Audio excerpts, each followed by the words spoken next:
Weak of ಬೇರೆ ತುಂಬಾ bore ಆಗ್ತಿತ್ತು. ಫೋನ್ ನೋಡಿ ನೋಡಿ ಸುಸ್ತಾಯ್ತು. ಏನ್ ಮಾಡೋಣ ಅಂತ ಯೋಚನೆ ಮಾಡ್ತಿರ್ಬೇಕು. ತಕ್ಷಣ ಐಡಿಯಾ, ರೆಡಿ ಸ್ಟಾರ್ಟ್. ಕಡಲೆ ಪಪ್ಪು ಎತ್ಕೊಂಡೆ, ಒಂದ್ ಸ್ವಲ್ಪ ಬೆಲ್ಲ ಎತ್ಕೊಂಡೆ. ಸಖತ್ತಾಗಿತ್ತು. ಬೆಲ್ಲನ ಸ್ವಲ್ಪ ಪುಡಿ ಮಾಡ್ಕೊಂಡು ಮಿಕ್ಸಿಗೆ ಹಾಕೊಂಡೆ. ನೋಡಿ ನಮ್ಮ ಅಕ್ಕನ ಮಗ ಎಷ್ಟು ತರಲೆ ಮಾಡ್ತಿದ್ದಾನೆ ಅಂತ ನೋಡಿಲಿ. ಜೊತೆಗೆ ನಮ್ಮಪ್ಪ ನಂಗೆ ಒಂದು ಸ್ವಲ್ಪ ಕಾಯಿ ತುರಿದು ಕೊಟ್ರು. ಯಾಕಂದ್ರೆ ನಂಗೆ ಕಾಯಿ ತುರಿದು ತುಂಬಾ ಕಷ್ಟ ಅಂತ ನಮ್ಮ ಅಪ್ಪಂಗೆ ಚೆನ್ನಾಗಿ ಗೊತ್ತಿತ್ತು. ಸೊ ಅದಾದ್ಮೇಲೆ ಸ್ವಲ್ಪ ಸಕ್ಕರೆ ಎತ್ಕೊಂಡು 2 ಸ್ಪೂನ್ ಹಾಕೊಂಡೆ. ನಮ್ಮ ಅಕ್ಕನ ಮಗ ನನಗೆ ಗೋಳೋಕೋನದಷ್ಟೇ ಅಲ್ಲ, ನನಗೂ ಕೂಡ ಹೆಲ್ಪ್ ಮಾಡಿಕೊಟ್ಟ.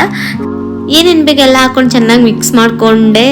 ಇನ್ನೇನು ಮುಗಿತಾ ಬಂತು ನೋಡಿ, ಫೈನಲ್ ಆಗಿ ಸಕ್ಕತ್ತಾಗಿ ಬರ್ತಾ ಇದೆ ಅಂತ.